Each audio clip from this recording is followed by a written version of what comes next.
DMZ 평화생명동산이 마련한 하종관과 함께하는 노동인권 강좌 5강 비정규직 고용에 대해서 알아보겠습니다. 예전에 잠깐 방송됐던 프로그램입니다. 이제 김생민 씨가 무리를 빚고 좀 하차하기 전까지 했었죠.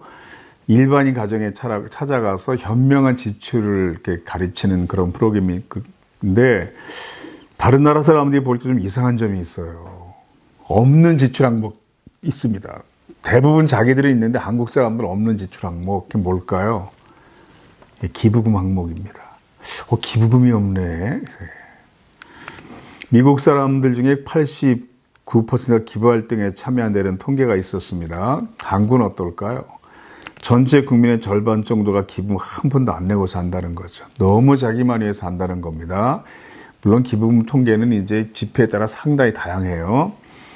다른 나라들에 있는 기부문화조차 한국 사회엔 자리 잡지 못했다는 겁니다. 이러한 가족 이기주의 가치관은 식민지를 경험한 뒤 과거 청산을 제대로 하지 못한 사회에서 나타나는 현상들 중 하나이다. 이 도올 김영옥 선생의 주장인데 저는 이 주장에 동의하는 편이에요.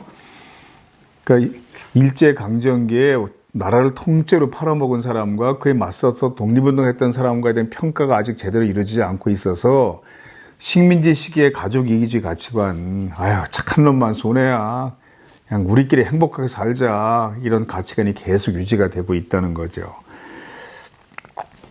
미국식 기부문화가 바람직하다는 게 아닙니다. 이걸 좀 비웃는 게 또 유럽의 시각이잖아요. 그래서 빌 게이츠 같은 부자들이 막 엄청난 금액의 기부금을 내도 유럽 사람들은 별로 칭찬을 안 해요. 그만큼의 돈을 기부하지 말고 그걸 세금으로 내. 이게 유럽의 시각이니까. 그러니까 유럽은 이제 미국보다 부유하지 않지만 무상교육, 무상의료가 많이 시행되고 있는 거죠. 근데 한국 사회는 미국만큼도 안 되는 게 이제 문제인 겁니다. 어떤 교수님 외국 나갔다가 TV를 보는데 그 나라 코미디언이 한국 이야기를 코미디 프로그램에서 하더랍니다.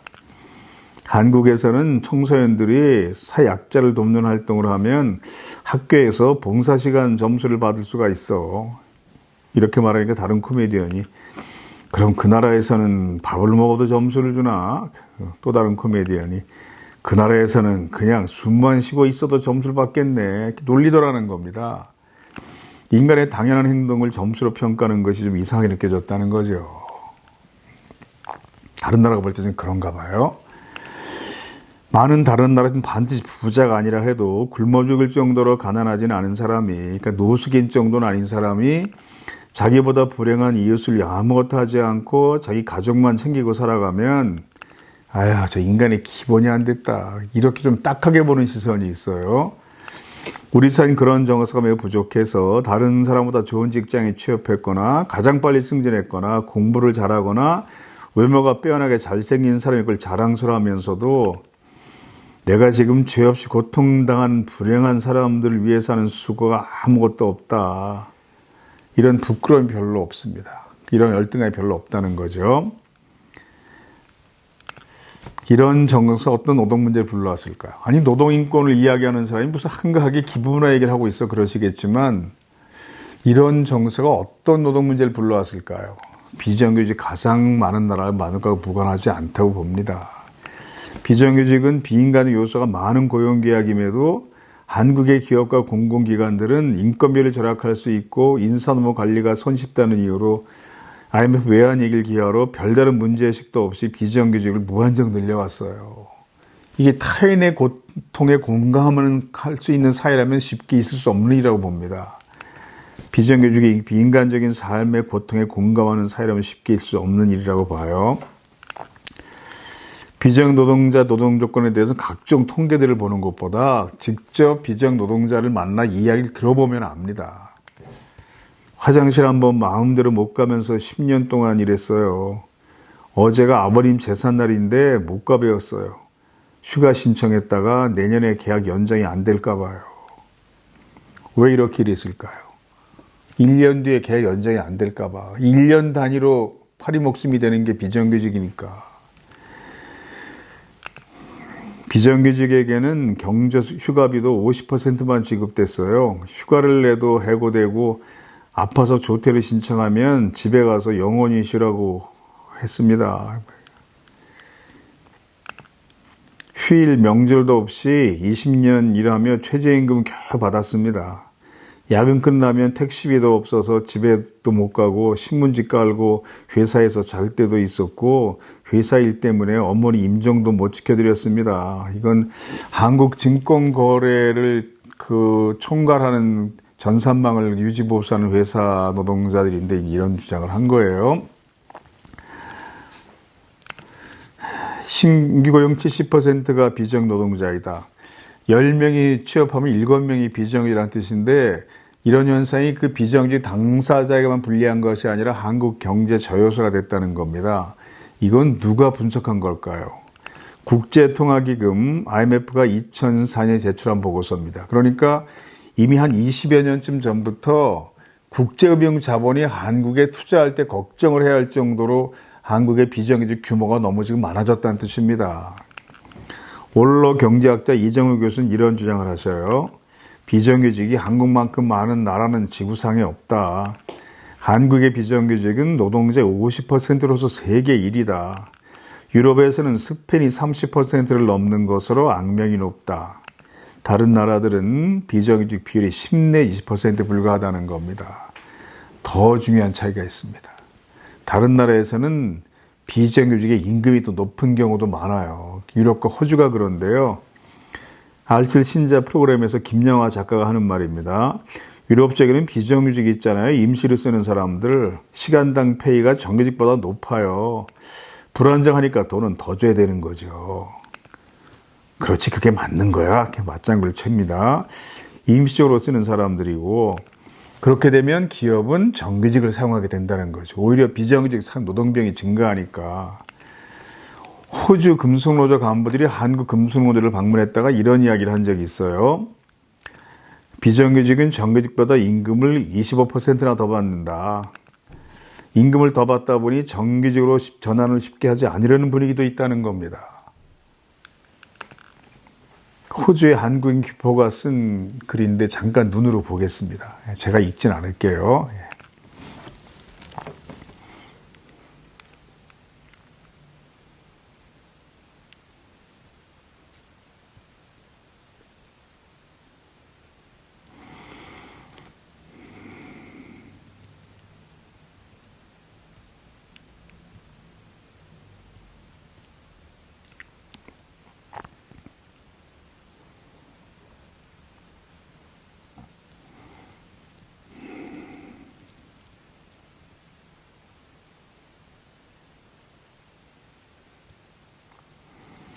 악덕고용주는 설 자리가 없다. 이 정도 신뢰를 줄 수 있는 사회면 굉장히 좋겠어요. 그래서 비정규직이라고 차별을 주면 그걸로 그 회사는 끝이다. 굉장히 그 정도로 신뢰가 형성되어 있는 사회라면. 그러니까 유럽의 경우 대기업 취직은 꿈이 아니다. 이렇게 얘기하잖아요. 유럽 청년들이. 오히려 가장 마지막에 선택하는 직장입니다. 대기업 정규직은. 조직에 얽매이는 삶이니까요. 큰 기업일수록 큰 조직에 얽매이는 거거든요. 그러면서 내가 만약 대기업 정규직이면 이렇게 한국 와서 자유롭게 살 수 있겠냐고. 비정규직 프리랜서로 살아도 충분히 인간다운 삶이 가능한 사회에서는 이런 선택을 할 수 있는 거죠. 사실 이게 노동 유연성이에요. 카우보이 자본주의라는 것은 고용을 전혀 보장하지 않는 아주 해고가 자유로운 미국의 그 상황을 카우보이 자본주의, 고용 안정성을 전혀 고려하지 않는 경영 방식을 이렇게 부르기도 하는데요. 한국 보수 언론이 그 미국 카우보이 자본주의를 특집으로 보도했을 때 제목을 이렇게 뽑았어요. 해고 쉽지만 재취업 더 쉽다. 무슨 뜻입니까? 물론 미국이 그렇게 해고가 아주 쉬운 나라는 또 아닌데 해고 쉽다고 해도 해고된 노동자가 다른 곳에 재취업하기는 더 쉽다는 거죠. 기업이 노동자를 고용하고 해고하는 유연성만 높일 것이 아니라 노동자가 기업을 선택하는 유연성을 같이 높여야 됩니다. 이게 사실 노동 유연성의 양쪽 측면이에요. 같은 주차장 다른 사무실. 이건 미국 실리콘밸리에 유행했던 표입니다. 무슨 뜻일까요? 노동자가 차를 몰고 같은 주차장에 주차했는데 일하는 사무실이 계속 바뀐다는 거예요. 주차장 앞에 있는 회사로 출근하다가 주차장 뒤에 있는 회사로 출근하더라. 그러니까 노동자가 자기가 원하는 기업을 선택하는 유연성을 같이 높였다는 거죠. 노동자가 기업을 선택할 수 있는 유연성을 높이지 않은 채 기업이 노동자를 채용했다 해고하는 유연성만 높이면 노동소득 감소로, 이걸 피용자 보수의 일처 이렇게 표현하기도 하잖아요. 경제용어로. 국가 경제에 심각한 해로움을 초래할 수 있어요. 한국 사회에서는 노동 유연성이 기업이 노동자를 채용하고 해고하는 유연성을 의미하는 것으로 잘못 알려져 기업이 노동비용을 절약할 수 있는 수단으로 악용되고 있는 측면이 굉장히 강합니다. 그러니까 노동 유연성이라는 것은 기업이 노동자를 고용하고 해고하는 유연성만 의미하는 게 아니라 노동자가 자신이 원하는 기업을 선택하는 유연성을 같이 의미하는데 이게 그 노동 유연성의 절반인데 한국은 이쪽은 거의 고려하지 않는 거죠. 그러면 그 노동 유연성이 기업이 노동 비용을 절약하는 데만 유익할 뿐 사회 전체는 해로운 결과를 가져와요. 그러니까 기업의 이익이 항상 사회 전체 이익과 일치하는 건 아니거든요. 비정규직 고용은 대개 이제 직접 고용 비정규직, 간접 고용 비정규직, 특수 고용 비정 이렇게 세 형태로 나눕니다. 직접 고용 비정규직은 예전부터 있었던 비정규직 형태예요. 간접 고용 비정규직은 외환 위기를 기점으로 급증한 비정규직입니다. 특수 고용 비정규직은 앞으로 점점 많아지는 플랫폼 노동자 이런 사람들인데 아예 노동자로 인정을 아직 받지 못하고 있는 그런 노동자들이죠. 어느 대학생 과제물 내용 중에서 저는 이 한 장의 사진 때문에 청소 노동자 아르바이트를 했습니다. 어떤 사진일까요? 미국 백악관에서 대통령이 청소 노동자 주목악수하는 이런 모습입니다. 평등한 관계에서 모처로 하는 악수라고 그러잖아요. 그러나 우리 현실은 너무 달랐습니다. 대기실 테이블에는 빵과 음료수가 놓여 있었는데 저는 첫날 그냥 집어먹으려고 하다가 반장님한테 혼이 났습니다. 회사 정직원용이라는 것입니다.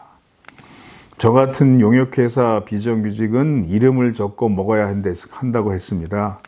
그때 참 치사하고 서러웠습니다. 원래 어머니가 이 일을 하고 계셨어요. 그래서 방학 기간에 자녀가 이제 40일 정도 알바를 엄마 따라가서 한 거죠. 그래서 어머니가 18년 동안 이렇게 비정규직 일하며 나를 키웠다는 것을 이제 비로소 알게 되었습니다. 뭐 이런 내용도 있었는데, 청소 노동자를 파업할 때 제가 찾아갔던 모습입니다. 뭐 결혼식 주례 일정이 있어서 결혼식장 갔다가 급하게 이제 갔어요. 넥타이만 풀고. 한 30여 명 청소 노동자가 있는 기업이 있는데 막 쓰레기 더미에 폭 파묻혀서 파업을 하더라고요. 송곳에 보면 이 비슷한 얘기도 나옵니다. 밥은 길에서 사발면으로 때우고 겨울에는 꽁꽁 음식물 쓰레기를 삽으로 일일이 깨서 수거를 해요. 그렇게 쓰레기 국물 뒤집어 쓰고 볶기하면 수거차, 세차까지 해야 일이 끝나. 그런데 샤워장이 없어요. 차 씻을 세차장은 있는데 몸 씻을 샤워장이 없다고. 수도꼭지 2개에서 나오는 물에 세숫대에 물 받아갖고 씻고 가야 되는 그런 차지였습니다. 다행히 이 싸움은 이제 잘 끝났어요. 한 달 반 만에 사장이 이제 여기 방문해가지고, 그래서, 아유, 파업한 지 한 달 반 만에 사장 얼굴을 보네. 뭐 매일 골프 치러 다니고 이러던 사람인데 자기가 와서 봐도 말이 아니다 싶었는지 그래서 잘 타결돼서 요즘은 컨테이너 박스로 막 공사하니까 휴게실, 샤워실 뭐 이렇게 설치하고 잘 끝난 싸움이긴 합니다. 대학 청소하는 비정규직 노동자들입니다. 이 중에 한 분이 글 쓰시는 분입니다. 전태 문학상을 받으셨는데 그 긴 글 중에 몇 줄만 소개해드리겠습니다. 그냥 눈으로 읽으십시오.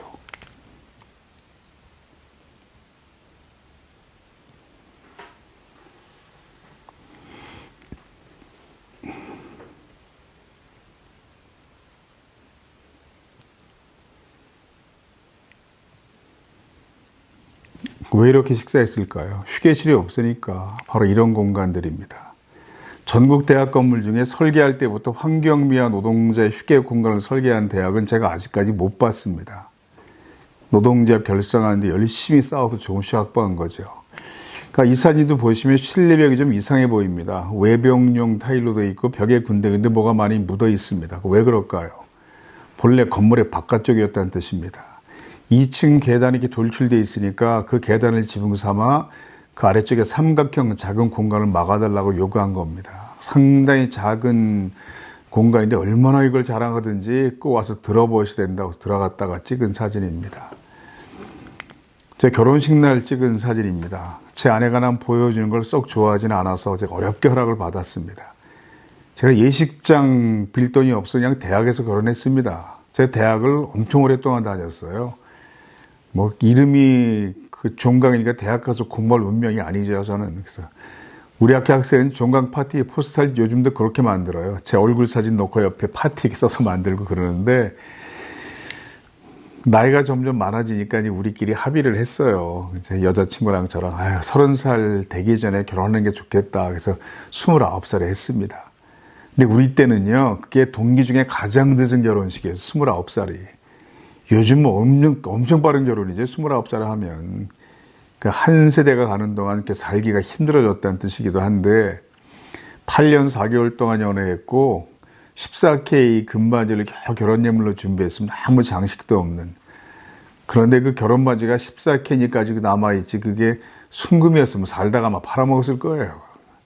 근데 이분들의 도움이 없었으면 결혼식은 불가능했습니다. 소강당이 공사가 안 끝나서 바닥재가 덮여있지 않았습니다. 푸석푸석한 시멘트 바닥에 걸어갈 때마다 막 신발이 푹 패이면서 먼지가 풀풀 나는 상태였는데 다 와서 이분들이 청소해 주시고 이분들이 의자 날라주고 국수 말아주며 한 결혼식이거든요. 제가 그걸 자랑하려고 이 사진을 보여드린 것이 아니라 이 촌스러운 사진을 굳이 공개한 이유가 있습니다. 이 사진 속의 두 분이 이 사진 속에도 계세요. 이게 26년 뒤거든요. 전혀 몰라봤습니다. 근데 이분들이 알아보신 거예요. 제가 한참 얘기하고 있는데 한 분이 내가 아까부터 어디서 많이 봤다 싶었어.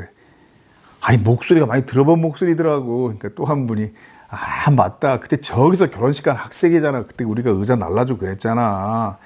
그때 학교에서 뭐 맡고 있었고 데모하다가 잡혀가고 고생도 많이 하더니 아주 열심히 사시네. 그래서 울컥한 적이 있었거든요. 그럼 이게 무슨 뜻일까요?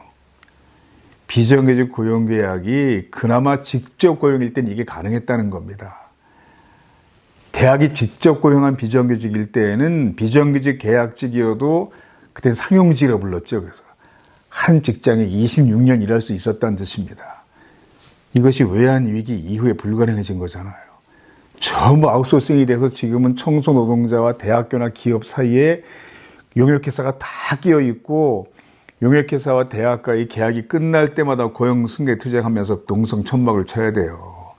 이건 사회가 발전하는 방향이 아닙니다. 이건. 그 간접 고용은 원래 예전에는 불법이었어요. 한 직장 내에서 정규직 차별적 처우도 불가능했고, 근데 외환위기 때 하루에 기업이 수백 개씩 도산하니까 너무 기업이 어렵다 하니까 우선 기업부터 살리자. 그래서 한시적으로 비정규직을 이렇게 확장시켜 준 겁니다. 허용한 겁니다. 이제 경제가 회복됐으니까 원상 회복이 돼야죠.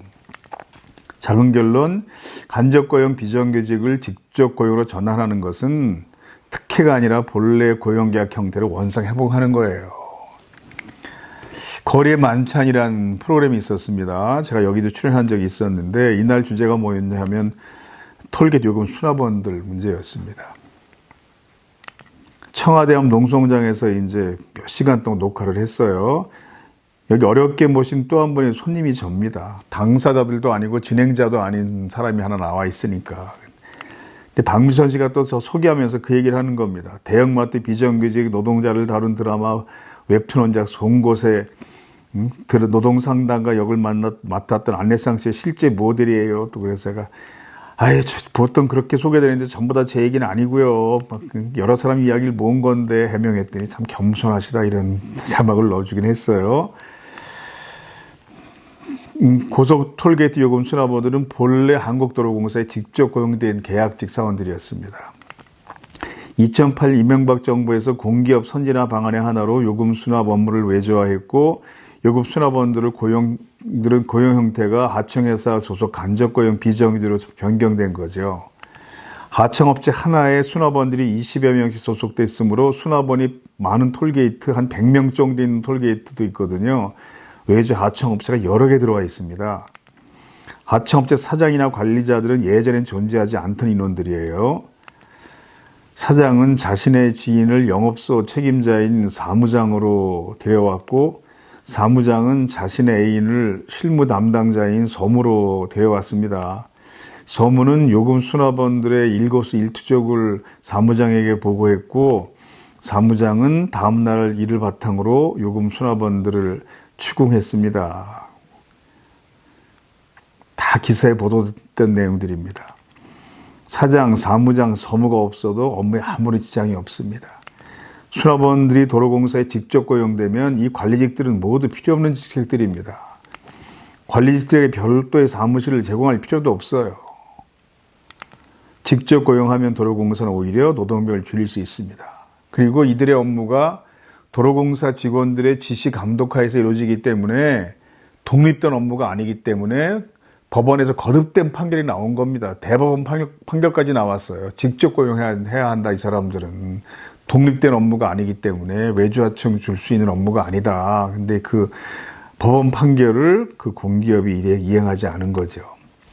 사장뿐 아니라 사장님 부인 수발까지 들었어요. 출퇴근할 때마다 사장 기사 일을 하느라고 1시간 일찍 나갔다가 1시간 늦게 들어왔어요. 일이 끝나면 사장 집 텃밭을 가꿨어요. 이건 다 제가 직접 들은 얘기인데 거의 한 3분의 1 정도가 이런 일을 했다고 그러더라고요. 그 톨게이트가 좀 외딴 곳에 있으니까 그 사장님 댁도 뭐 되게 그 근처에 있고 되게 텃밭이 있잖아요. 관리자 속옷도 빨아오라 하고 회식 자리에서는 성희롱에 시달렸어요. 톨게이트 사장님들이 3년마다 장애인들을 돌렸어요. 이건 무슨 얘기일까요? 장애인을 고용하면 정부에서 지원금이 나옵니다. 그런데 그 지원금이 3년 차부터 적어집니다. 그러니까 이 사장들이 장애인들을 3년마다 해고하고 사리 고용하고 이렇게 서로 바꿔가며 하는 거죠. 사회단체에서 장애인용 특수의자를 지원해 줬는데 사장님이 그걸 팔겠다고 자기 차에 싣고 나갔어요. 제가 직접 들은 얘기들입니다. 요금 수납원들은 왜 이렇게 굴욕적인 상황에서 일해야 했을까요? 1년 단위 재계 탈락할까 봐 두려웠기 때문이죠. 요금 수납원들의 요구는 이러한 비인간적 상황으로도 벗어나고 싶다는 겁니다. 현재 노동 조건, 임금, 노동시간, 복지를 그냥 그대로 유지한 채 2008년 이전처럼 직접 고용 형태로 전환해달라는 것뿐이지 기존 정규직과 동일한 대우를 받겠다는 요구는 아니었거든요. 그냥 직접 고용으로 전환해달라는 것뿐이지 뭐 그 동일한 단일 호봉제의 적용을 받겠다는 것도 아니고 다른 부서로 전직하겠다는 것도 아니고 그러니까 기존 정규직과 무슨 승진 경쟁 대상이 겹치지도 않아요. 직접 고용돼도 퇴직할 때까지 그냥 요금 수납원인 겁니다. 이 사람들은. 임금도 많이 인상되지 않고 복지가 확대되는 것도 아니고 노동 조건은 거의 변동되지 않은 때 1년마다 다시 노예 계약을 해야 되는 이 상황만 면하게 해달라. 예전에 도로공사가 직접 고용한 계약직, 상용직일 땐 그런 일은 없었으니까. 그런데 이제 젊은 사람들은 이렇게 많이 반응했어요. 도로공사 들어가기 위해 특출난 노력을 하지도 않았으면서 정규직은 들어가고 싶다는 그 발상이 놀랍다. 학위와 자격이 있는 것도 아닌데 자회사라도 고용해주면 스스로들의 지위에서 감사하다고 여겨야지. 민주노총 들어가서 땡깡 부리면 공부 같은 건 안 해도 되는구나. 아름다운 민노총 공화국. 이건 사실을 제대로 모르기 때문에 이렇게 비난한 겁니다. 양희은 씨가 이런 질문을 저에게 거의 마지막쯤에 했어요. 직접 고용국 노동자 입장에서 좋은 건 아니잖아요. 제가 설명했습니다. 대표적 경우가 서울 지하철입니다. 이 구의역 사건 기억하시죠? 19살 먹은 청년 노동자 김군이 서울 구의역사에서 스크린도 수리하다가 열차와 사이에 끼어 사망한 사건입니다. 그 아버지가 아들 유품 정리하다 보니까 아들 가방 속에서 미처 먹지 못한 컵라면이 하나 나오더라. 그래서 굉장히 많은 사람들이 마음 아파했던 그런 사건이죠. 이 사건을 계기로 서울 지하철 공사가 이때 418명을 직접 고용 정규직화했습니다. 이건 서울시 산하 기업이어서 가능했다고 봐요, 저는. 실제 오너가 서울시장이나 마찬가지인 기업이었으니까. 그리고 3년쯤 지났을 때입니다, 이때가. 근데 3년 지난 지금 이 사람들이 가장 크게 달라진 게 뭡니까? 직접 고용 정규직화된 뒤에 이렇게 물어보면 뭐라고 답할까요? 임금 인상, 복지확대, 노동시간 단축이 아니라 이렇게 말합니다. 위험하다고 말할 수 있는 권리가 생겼습니다. 하청업체 비정규직은 파리 목숨이거든요. 위험한 작업 시켰을 때 이건 위험합니다 이렇게 항의하면 넌 그런 데 가서 일해. 이런 상황이었으니까. 그런데 이렇게 비정규직을 정규직화한 것이 그 노동자한테만 유익한 건가요? 회사에는 어떤 영향을 끼쳤나요? 양인 씨가 궁금한 건 그겁니다. 회사는 어떤 영향을 받았을까요? 3년 만에 고장 건수가 5분의 1로 줄었어요. 그러니까 비정규직이 그 업무 담당해서 1년에 한 2만 건 정도 고장이 발생했습니다. 정규직화했더니 이게 3,500건으로 줄은 겁니다. 이건 사실 당연한 결과인데 이게 왜 이렇게 됐을까요? 비정규직이 어떤 마음으로 일을 하겠습니까? 아유, 여기 내가 직장이라고 다니고 있어야 되나? 항상 불만에 가득 차 있고 일가 친척 친구들에게 그 일한다고 말도 못하고 일하다가 문제점이 발견돼도 개선할 의지가 생길 수가 없는 고용계약입니다. 계약기간 끝났는데 더 좋은 직장 찾아 떠나면 그뿐인 거예요. 그냥 그 다음날이라도 조금 더 좋은 직장 연락이 오면 바로 떠날 사람들인 겁니다. 자기 직장에 애정을 가질 수 없는 고용 구조가 비정규직 고용이에요. 근데 직접 고용 정규직이 되면요. 일을 내가 30년쯤 여기서 하게 되겠다. 이런 생각을 하면 행복한 노동자로 살기 위해서 일하다가 문제점이 발견될 때마다 스스로 이걸 계속 개선합니다. 그래서 생산성이 엄청 높아져요. 이 스크린도 수리 담당 노동자들이 몇 가지 개선책을 마련한 겁니다. 그중에 한 2가지 정도를 시행했더니 이런 놀라운 변화가 나타난 거죠. 그래서 작은 결론 또 하나는 비정규직을 정규직화하는 것은 노동자 개는 물론 기업과 사회 전체 유익한 일인 겁니다. 2012년 10월에 IMF가 이런 보고서를 낸 적이 있었어요. 한국이 비정규직 없애면 향후 10년간 매년 1.1%의 추가 성장률이 발생한다는 겁니다. 이 1.1%는 어마어마한 수치입니다. 그 신용평가기관 무디스 같은 곳에서 한국 경제성장 전망치를 0.2%만 하향 조정해도 이게 며칠 동안 뉴스로 나옵니다. 0.2% 낮아졌다고. 그런데 비정규직 없애는 것만으로 향후 10년 동안 매년 1.1%의 추가 성장률이 발생할 수 있다. 이건 어마어마한 수치죠. 어떤 경제 원리로 이게 가능할까요? 한 가지는 제가 좀 전에 이야기했습니다. 정규직화되면 생산성이 높아진다.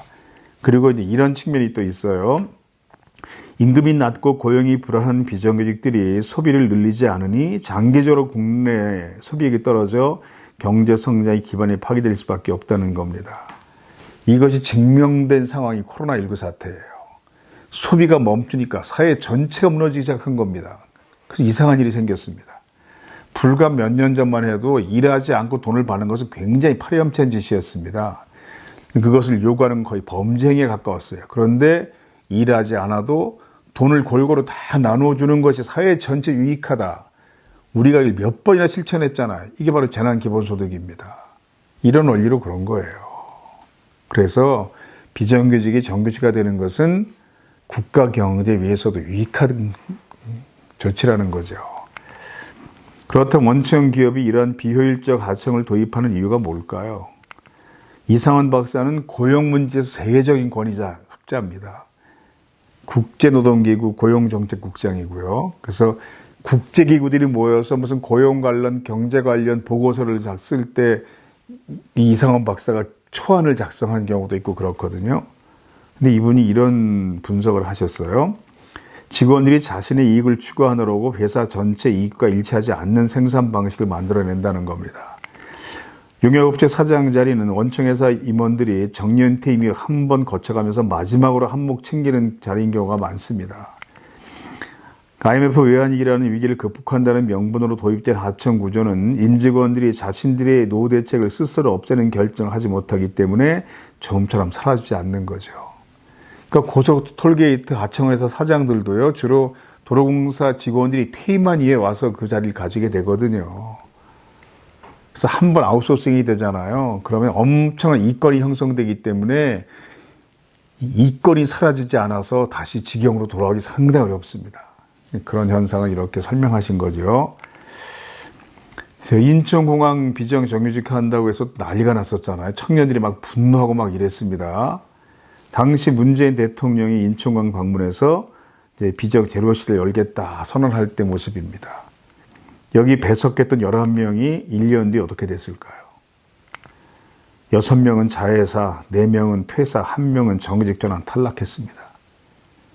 이 중에 1명도 정규직화되지 않았어요.